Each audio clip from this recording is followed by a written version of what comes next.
Hey guys, welcome to Tharun's office channel. இந்த vlog வந்துட்டு Monday அன்னைக்கு நான் ரேண்டமாக எடுத்த என்னுடைய டே இன் மை லைஃப்பை தான் vlog-ஆ ஷேர் பண்ணியிருக்கேன். இந்த vlog-ல என்னுடைய லைஃப்பில் நடந்த ரொம்ப ரொம்ப ஒரு கசப்பான விஷயத்த உங்க கூட நான் ஷேர் பண்ணியிருக்கேன்.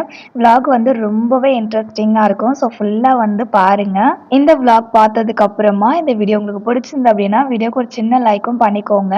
அண்ட் இன்னும் நீங்கள் தருண்ஸ் ஆஃபீஸ் சேனலை சப்ஸ்கிரைப் பண்ணலை அப்படின்னா சப்ஸ்கிரைப் பண்ணிக்கோங்க. இப்போ வாங்க டிலே பண்ணாமல் vlog-குள்ளே போகலாம். சண்டே மட்டும் இல்லை, ஒரு வீக்கில் எத்தனை நாள் இருக்குதோ அத்தனை நாளுமே வந்துட்டு காலையில் 8 அப்படின்னா 8:30க்கு தான் வந்து எந்திரிப்பேன். ஏன்னா பப்பு குட்டி நைட்டு தூங்குறதுக்கு ரொம்ப லேட் நைட் ஆகிடும். ஆனால் இன்னைக்கு வந்துட்டு கொஞ்சம் சீக்கிரமாகவே காலையில் ஒரு 5:30 மணிக்கெல்லாம் எழுந்திரிச்சிட்டேன். எந்திரிச்சதுமே பரபரன்னு கிச்சன் பக்கம் போகாமல் ரிலாக்ஸாக வாசலில் தண்ணி தெளித்து கோலம்லாம் போட்டுட்டு கொஞ்சம் எனக்குன்னு டைம்லாம் ஸ்பெண்ட் பண்ணிவிட்டு அதுக்கப்புறம் தான் கிச்சனுக்கு போயிட்டு சமைக்கவே ஸ்டார்ட் பண்ணேன். லேட்டாக எந்திரிச்சேன் அப்படின்னா அன்றைய டேவே வந்துட்டு ரொம்ப டென்ஷனாக தான் போகும். காலையில் எந்திரிச்சதுலேருந்து நைட்டு தூங்குற வரைக்குமே அந்த டென்ஷன் குறையவே குறையாது. இதே வந்துட்டு என்னைக்காவது தப்பி தவறி காலையிலே எந்திரிச்சிட்டேன் அப்படின்னா அன்றைய டேவே வந்துட்டு அவ்வளோ பீஸ்ஃபுல்லாக செம்ம பாசிட்டிவான ஒரு டேவாக இருக்கும். இதையே வந்து தினமும் ஃபாலோ பண்ணணும் அப்படின்னு தான் நினைப்பேன். ஒவ்வொரு நாள் நைட்டு தூங்கும் போதும் காலையில் வந்து சீக்கிரமாக எந்திரிச்சிடணும் அப்படின்னு தான் நினச்சி நான் தூங்குவேனே. ஆனால் வந்துட்டு காலையில் எந்திரிக்கிறதுக்கு என்னால் முடியவே முடியாது. ஏன்னா ரொம்ப லேட்டாக தூங்குறதால. வீட்டில் இந்த மாதிரி பூரி, சப்பாத்தி, பொங்கல் அப்படின்னு வெரைட்டியான ரெசிபிஸ்லாம் செஞ்சு ரொம்ப நாள் ஆச்சு. பப்புக்குட்டியை வச்சுக்கிட்டு இந்த மாதிரி ரெசிபிலாம் வந்து செய்ய முடியாது அப்படின்றதால இட்லி தோசைன்னு சாப்பிட்டு நாக்கு செத்து போச்சு. பட் இன்னைக்கு வந்துட்டு பப்புக்குட்டி எந்திரிச்சாலுமே அழுதாலுமே எனக்கு எந்த கவலையுமே இல்லைப்பா, ஹஸ்பண்ட் இருக்காங்க அப்படின்ற தைரியத்தில் நான் வந்துட்டு மார்னிங் பிரேக்ஃபாஸ்ட்டுக்கு பூரியும் அதுக்கப்புறம் வந்து வெஜிடபிள் குருமாவும் பிளான் பண்ணேன். பூரிக்கு ஃபஸ்ட்டு மாவை பசஞ்சு வச்சுட்டு அதுக்கப்புறமா வந்துட்டு தண்ணி வந்து ஒரு பக்கம் சூடு பண்ண வச்சுருந்தேன். அது நல்லா சுட்டுடுச்சு. என்னதான் கொதிக்க இருக்கிற தண்ணியை ஃப்ளாஸ்கில் ஊற்றி வச்சாலும் அது வந்து ஒரு 3 மணி நேரம் 4 மணி நேரம் அவ்வளோதான் சூடு தாங்குது. 4 ஹவர்ஸ் அப்படின்றது கூட அந்த 4 ஹவர்ஸ் ஃபுல்லாக வந்துட்டு தண்ணி சூடாக இருக்காது. அப்படியே வந்துட்டு கொஞ்சமாக தண்ணி சூடு குறைஞ்சு நார்மல் வாட்டர் அளவுக்கு இருக்கும் தண்ணி. இந்த இஷ்யூ வந்து ஃப்ளாஸ்க் வாங்கின அன்னைக்கே நாங்கள் வந்து செக் பண்ணி பார்த்து சரி வரல அப்படின்னு சொல்லிட்டு ஷாப்பில் போயிட்டு வேற மாற்றிட்டு வந்தோம். ஆனாலுமே அது அப்படி தான் இருக்குது. ஆனால் அந்த ஃப்ளாஸ்க் வாங்கும்போது அதில் போட்டிருந்தது என்ன அப்படின்னா, சூடான தண்ணி வச்சாலும் சரி இல்லை ரொம்ப கூலிங்கான தண்ணி வச்சாலும் சரி நம்ம எந்த அளவுக்கு வந்து வைக்கிறோமோ அதே மாதிரி 24 ஹவர்ஸ் கிட்ட அப்படியே இருக்கும் அப்படின்னு. ஆனால் ஒரு நாளுமே அந்த மாதிரி இருந்ததே கிடையாது. ஃப்ளாஸ்கில் எவ்வளோ சூடுக்கு தண்ணி வைக்கிறோமோ அந்த சூடு குறையாமல் இருக்கிறதுக்கு ஏதாவது டிப்ஸ் தெரிஞ்சது அப்படின்னா ப்ளீஸ் கமெண்ட்ல சொல்லுங்கள். காலையிலே வந்துட்டு பிரேக்ஃபாஸ்ட் அதுக்கப்புறம் லஞ்ச் ரெண்டுத்தையுமே செஞ்சு முடிச்சிட்டேன் அப்படின்னா கொஞ்சம் பிரேக்ஃபாஸ்ட் சாப்பிட்டு முடிச்சுட்டு கொஞ்சம் ரிலாக்ஸாக உட்காந்து கதெல்லாம் பேசிட்டு அதுக்கப்புறமா வந்துட்டு கிராசரிஸ் வாங்க போகலாம் அப்படின்றதுக்காக காலையிலேயே வந்துட்டு கொஞ்சம் ஹரிபரியாகவே எல்லா வேலையுமே பண்ணிட்டு இருந்தேன். அப்புறம் பப்பு குட்டிக்குமே வந்துட்டு 2 பேருக்குமே சேர்த்து சாப்பாடு காலையிலே செஞ்சுட்டேன். மார்னிங் பிரேக்ஃபாஸ்ட்டுக்கு வந்துட்டு அவள் கிச்சடி தான் வந்து ரெடி பண்ணியிருந்தேன். எனக்கு மேரேஜ் ஆனதுக்கு அப்புறம் என்னுடைய லைஃப்பில் நடந்த ஒரு கசப்பான விஷயத்த உங்ககிட்ட ஷேர் பண்ணணும்னு நினைக்கிறேன். ஏன் உங்க கூட ஷேர் பண்ணணும்னு நினைக்கிறேன்னா இப்படிப்பட்ட மனிதர்களும் வந்து இந்த உலகத்தில் இருக்காங்க. அவங்க கிட்ட வந்து நம்ம உஷாராக இருக்கணும் அப்படின்றதுக்காக சொல்கிறேன். எனக்கு வந்துட்டு யார்கிட்ட எப்படி பேசணும் அப்படின்றதுலாம் தெரியாது. எல்லார்கிட்டையுமே வந்து கேஷுவலாக பேசிடுவேன்.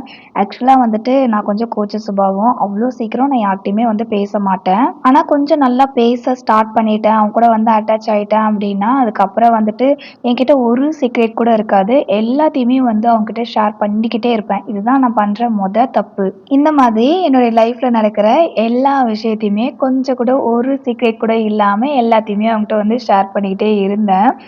அது மட்டும் இல்லாமல் நானே சொல்லலை அப்படின்னா கூட வாலண்டியராக வந்துட்டு என்னாச்சு ஏதாச்சு அப்படின்னு சொல்லி என் வாயை பிடுங்கி ஏதாவது கேட்டு தெரிஞ்சுப்பாங்க.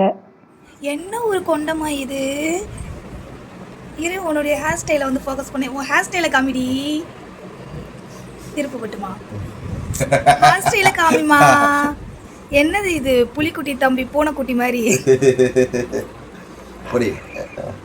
நான் தான் போட்டு விட்டேன்.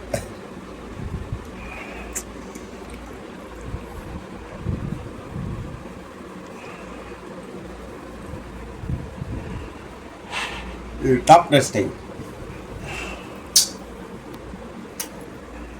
அவங்க வந்து என் மேலே கேரிங்காக இருக்கிறதால தான் இவ்வளோ வந்து நம்மளை வந்து கெஞ்சி கேட்குறாங்க போல் அப்படின்னு சொல்லிட்டு நானுமே மனசில் எதையுமே வைக்காமல் எந்த ஒரு விஷயமா இருந்தாலும் அவங்கக்கிட்ட சொல்லிடுவேன். அந்த மாதிரி என்கிட்ட வந்து நல்லவங்க மாதிரி வேஷம் போட்டுட்டு, எனக்கு பின்னாடி போயிட்டு, என்ன பத்தி ரொம்ப தப்பு தப்பான விஷயங்கள ஸ்ப்ரெட் பண்ணாங்க.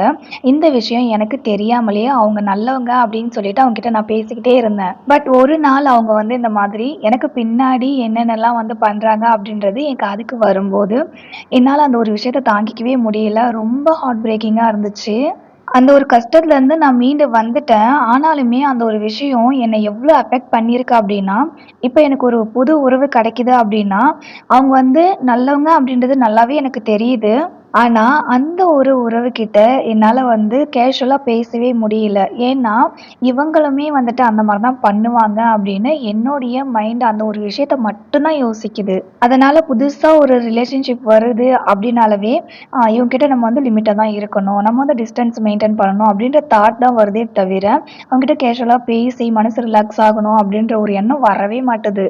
நம்ம ஒரு பெர்சன நம்பி நம்ம வந்துட்டு அவங்களுக்கு உண்மையா தான் இருப்போம். ஆனா, ஆப்போசிட்ல இருக்கிறவங்க நமக்கு உண்மையா இருப்பாங்களா அப்டின்றது நம்மளால தெரிஞ்சுக்க முடியாது. ஸோ வெளியாள் கிட்ட நம்மளுடைய விஷயத்த சொல்லாம இருக்கிறது ரொம்ப ரொம்ப நல்லதுங்க. ஹஸ்பண்ட எந்த ஒரு டிஸ்டர்புமே பண்ணாம நானே வந்து கம்ப்ளீட்டா எல்லா வேலையும் செய்யணும் அப்டின்றதுக்காக அவங்கள நான் எழுப்பவே இல்ல. ஆனாலுமே அப்பாவும் பொண்ணும் எந்திரிச்சு வந்துட்டாங்க. இதுக்கப்புறம் வந்து ஹஸ்பண்ட் வந்து நானே வந்து மாவு வந்து உருட்டி தரேன். நீ வந்துட்டு கொஞ்சம் ரெஸ்ட் எடுத்துக்கோ அப்டின்னாங்க. சரி அந்த டைம ஏன் வேஸ்ட் பண்ணணும் அப்டின்னு சொல்லிட்டு கொஞ்சம் வீட்டெல்லாம் வந்து நீட் பண்ணி விட்டுட்டு இருந்தேன். வீட்ட வந்து கிளீன் பண்ணிட்டுருக்கும்போதே ஒரு பக்கம் ஹஸ்பண்ட் வந்து மாவு வந்து ஊட்டி தந்தாங்களா, அப்புறம் அதில வந்து பூரியுமே வந்து சுட்டு எடுத்துட்டேன். அவ்வளோதான். இதுக்கப்புறம் வந்துட்டு சமையல் வேலை முடிஞ்சுது. இதுக்கப்புறம் கொஞ்சம் ரிலாக்ஸா ஜாலியா உட்காந்துருக்கலாம். சமைக்க ஸ்டார்ட் பண்றதுக்கு முன்னாடியே வந்து மாவு தான் நான் பெசஞ்சு வச்சேன் இல்லையா, மாவு வந்து ரொம்ப நேரம் ஊறுனதால பூரி வந்து பயங்கர சாஃப்ட்டா இருந்துச்சு. பூரி வந்து உப்பலா வரதுக்கும், அதே மாதிரி எண்ணெய் அப்சார்ப் பண்ணாம இருக்கிறதுக்கும், நான் வந்து எப்படி பூரி மாவு ரெடி பண்ணுவேன் அப்படின்னா, மாவு வந்து நல்லா டைட்டா பெசஞ்சுப்பேன். அதே மாதிரி மாவு உருட்டி எண்ணெயில போடும்போது, எண்ணெயோட சூடு வந்து கரெக்டான சூடுல இருந்துச்சு அப்படின்னா, பூரி வந்து நல்லா உப்பி வரும். எண்ணெய் வந்து சூடாகறதுக்கு முன்னாடியே மாவு வந்து எண்ணெயில போட்டுட்டோம் அப்படின்னா, அப்பளம் மாதிரி தான் வரும். பூரி வந்து உப்பாது. பிரேக்ஃபாஸ்ட் ரெடியானதுமே டேஸ்ட் பண்ணி பாரு அப்படின்னு சொல்லிட்டு ஹஸ்பண்ட் கிட்ட தான் குடுத்தேன்.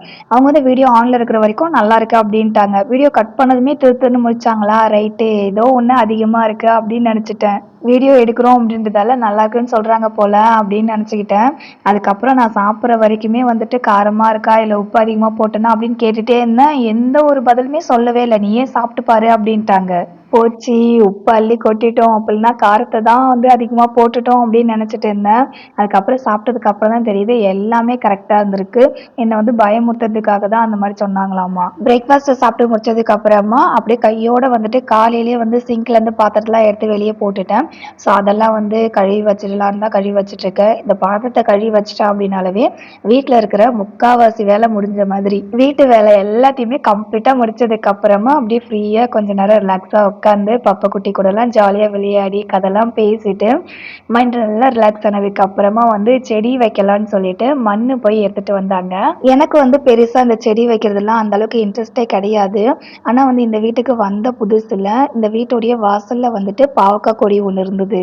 ரொம்ப சின்னதா தான் இருந்துச்சு அந்த கொடி. ஜஸ்ட் வந்து ஒரு 4 இலை அப்படீன்னா ஒரு 5 இலை தான் அந்த செடியில வந்து வந்திருக்குமே நாங்க இந்த வீட்டுக்கு வந்த புதுசுல. அதுக்கப்புறம் வந்துட்டு அந்த கொடி வந்து நல்லா பெருசா படர்ந்து, அதுல வந்து கிட்டத்தட்ட நான் இப்போ வந்து ஒரு 4 கிலோ கிட்ட பாவக்காய் வந்து பறிச்சிருக்கேன். ஏய், ஏன்டி என் தலை மேலே போட்டு அடிக்கிறா? ஐயா, ஐ,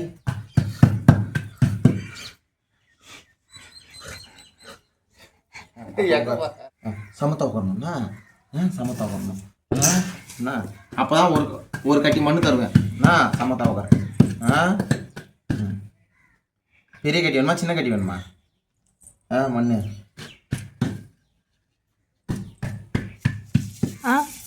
முன்ன பின்ன இந்த மாதிரிலாம் செடி வச்சிருக்கியா? முன்ன பின்ன எல்லாம் வச்சுக்கிறேன் செடி. ஆச்சி நூறு. பெருசா அந்த பாவக்காய் செடிக்கு நான் எந்த ஒரு தனியா உரமோ, இல்ல அத வந்து மெயின்டெனன்ஸ் பண்றதோ அந்த மாரி எதுவுமே பண்ணல. ஜஸ்ட் வந்து நெனைக்கிற டைம்ல சும்மா தண்ணி மட்டும் தான் ஊத்தி விட்டேன். அதுக்கே அவ்ளோ காய் காய்ச்சுது அந்த செடியில. ஒவ்வொரு டைமும் அந்த பாவக்காய் கொடியிலேருந்து பாவக்காவ பறிக்கும்போது, மனசுக்குள்ள இதுவரைக்குமே ஃபீல் பண்ணாத ஒரு புதுவிதமான சந்தோஷமான ஒரு ஃபீல் வந்து இருந்துச்சா, ஓகே இதுக்கப்புறம் வந்துட்டு நம்ம இந்த மாரி நெறைய வந்து காய்கறி செடி, அதுக்கப்புறம் வந்து பூச்செடிலாம் வைக்கணும் அப்படின்னு, அப்பதான் வந்து எனக்கு ஒரு இன்ட்ரெஸ்ட்டே வந்துச்சு. அந்த மாதிரி ஆசைப்பட்டு ஃபர்ஸ்ட் டைம் நாங்க வந்து வாங்குன செடி தான் இந்த 2 ரோஸ் செடி. ஒரு ரோஸ் செடி வந்துட்டு வீட் ரோஸ்ன்னு சொல்லுவோம் இல்லையா? அதுதான். அதுக்கப்புறம் இன்னொரு ரோஸ் செடி வந்து அது என்ன வெரைட்டின்னு தெரியல. பட் அது வந்து ஆரஞ்சு கலர்ல பூ பூக்கும். இந்த ஆரஞ்சு கலர் ரோஸ் செடிய பத்தி நான் சொல்லியே ஆகணும். ஒவ்வொரு டைம் அந்த கார்டன் பக்கம் போயிட்டு வரும்போதெல்லாம் பார்த்தீங்கன்னா, அந்த ஆரஞ்சு கலர் ரோஸ் செடி வந்து அப்படியே வந்து மெயின்லயே வச்சிருப்பாங்களா, அத பார்த்து பார்த்து ரசிச்சுக்கிட்டே போவேனே தவிர வாங்க மாட்டேன். இந்த ரோஸ் செடி வந்து வாங்கின்னு வந்துட்டோம். ஆனா வந்து இத வந்து நம்மளால நல்லபடியா வளர்க்க முடியுமா அப்படின்னு தான் எங்களுக்கு தெரியல. அதனால தான் பெருசா எந்த ஒரு இன்வெஸ்ட்மென்ட்டுமே பண்ணாம, வீட்ல இருக்கிற யூஸ் பண்ற சின்ன சின்ன பக்கெட், அதுக்கப்புறம் வேஸ்ட்டா இருக்கிற பக்கெட் இதெல்லாம் கட் பண்ணி செடி வந்து நட்டுட்டு இருந்தோம். என்னுடைய ஹஸ்பண்டுக்கு செடி வளர்க்குறதெல்லாம் ரொம்ப பிடிக்கும் அப்படின்ற விஷயமே இந்த செடிகள நட்டு வைக்கும்போது தான் அவங்க வந்து என்கிட்ட சொன்னாங்க. எனக்கு செடி வளர்க்குறதெல்லாம் ரொம்ப பிடிக்கும். ஆனா வந்துட்டு என்னால மெயின்டெயின் பண்ண முடியுமோ, முடியாதோ அப்படின்றதுக்காக தான் நான் வந்து செடியெல்லாம் வாங்கிட்டு வந்து வைக்க மாட்டேன் அப்படின்னு சொன்னாங்க. உனக்கு ஆசையா இருந்துச்சு அப்படின்னா, நீ எவ்வளோ செடிகள வேணாலும் வாங்கிட்டு வந்து வை. நான் மெயின்டெயின் பண்ணிக்கிறேன் அப்படின்னு சொல்லியிருக்கேன். எனக்காக ஒரு விஷயம் பண்றேன் அப்படின்னா, அதுல அந்த அளவுக்கு எனக்கு வந்து இன்ட்ரெஸ்ட்டே இருக்காது. இதே வந்துட்டு என் ஹஸ்பண்ட் ஏதாவது ஒரு விஷயத்த ஆசைப்பட்டு கேட்டுட்டாங்க அப்படின்னா, அத செய்யறதுக்கு நான் என்ன வேணாலும் செய்வேன். ஏற்கனவே ஒரு ஷார்ட்ஸ்ல வந்து பாவக்காய் நெறைய பழுத்து போயிடுச்சு. இதுக்கப்புறம் இத வந்து விதைக்காக தான் எடுத்து வைக்கணும்னு சொல்லியிருப்பேன். அதுலேருந்து ஒரு 4 விதைய மட்டும் எடுத்து மண்ணுல வந்து நட்டு வச்சிருந்தாங்க என்னுடைய ஹஸ்பண்டு. அது எல்லாமே வந்து முளைச்சு வந்துருச்சு. நம்மளுடைய இந்த வாழ்க்கையில சந்தோஷங்கள் அப்படின்றது நெறைய விஷயத்துல நிறைஞ்சிருக்கு. ஆனா நம்ம நினைக்கிறது என்னன்னா, ஒரு சில விஷயங்கள்ல மட்டும் தான் சந்தோஷம் இருக்கு அப்படின்னு நினைச்சிட்டு இருக்கோம். இந்த செடி வைக்கிற விஷயத்துல இவ்ளோ சந்தோஷம் இருக்கும் அப்படின்னு நான் கொஞ்சம் கூட எக்ஸ்பெக்ட் பண்ணவே இல்ல. அதுவும் வந்து அந்த விதை போட்ட அந்த பாவக்காய் கொடி வந்து முளைச்சு வந்திருந்துச்சா, அத ஃபர்ஸ்ட் டைம் பார்க்கும்போது எங்களுக்கு அவ்ளோ ஒரு சந்தோஷமா இருந்துச்சு. எங்களுக்குள்ள இருந்த கஷ்டம் எல்லாமே அந்த விதையில இருந்து துளுத்து வந்த செடிய பார்த்த அந்த ஒரு செகண்ட் அப்படியே டக்குன்னு பறந்து போயிடுச்சுங்க.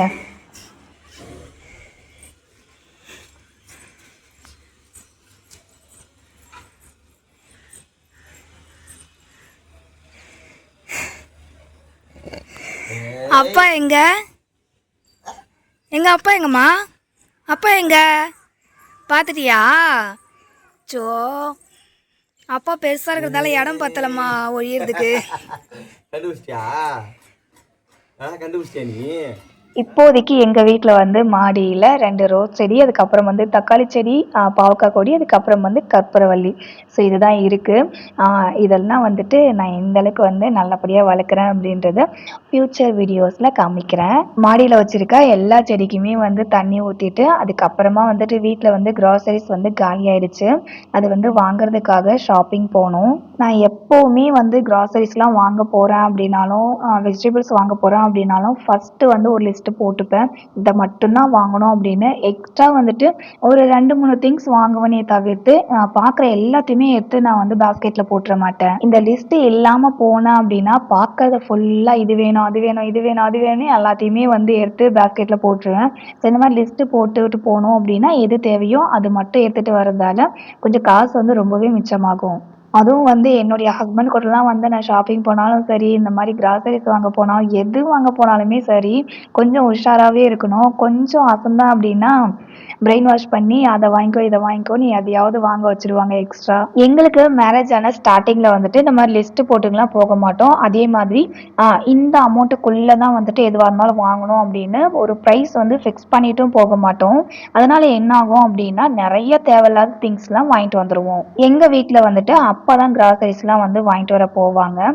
கிராசரிஸ் வாங்க போறதுக்கு முன்னாடி வீட்ல வந்து என்னென்னலாம் இல்லன்னு பார்த்து, என்னென்னலாம் வேணும் அப்படின்றத சொல்லு அப்படின்னு அம்மாகிட்ட கேட்டு ஒரு லிஸ்ட் வந்து வாங்கிப்பாங்க.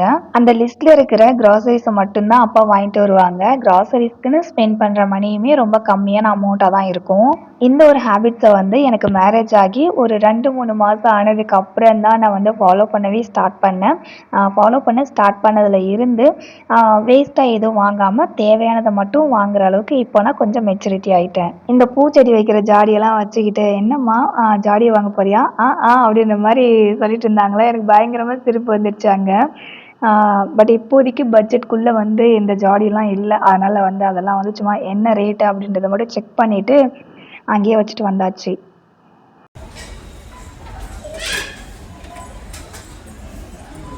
வாங்கிட்டு தான் வேலை பாப்பா. பார்க்குறதுனாவும் நல்லா தான் இருக்குது.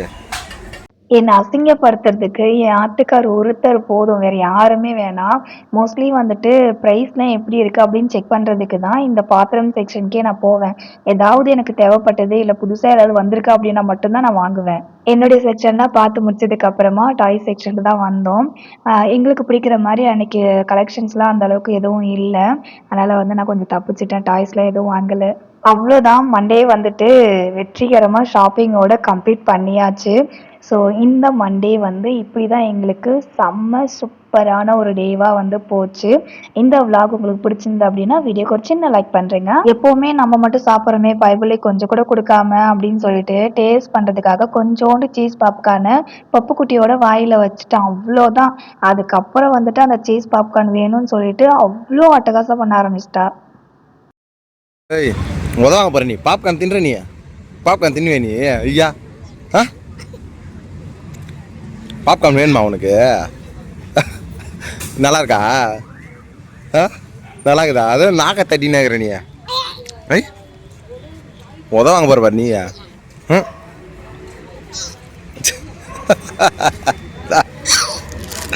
ரெண்டு பேரும் அலப்புறம் பண்ணிருங்க.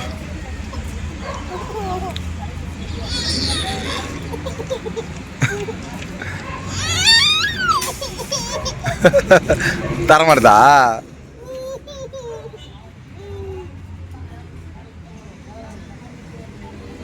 ஓகே காய்ஸ், நெக்ஸ்ட் ஒரு இன்ட்ரெஸ்டிங்கான வீடியோவில் மீட் பண்ணலாம். அது வரைக்கும் பாய் பாய்.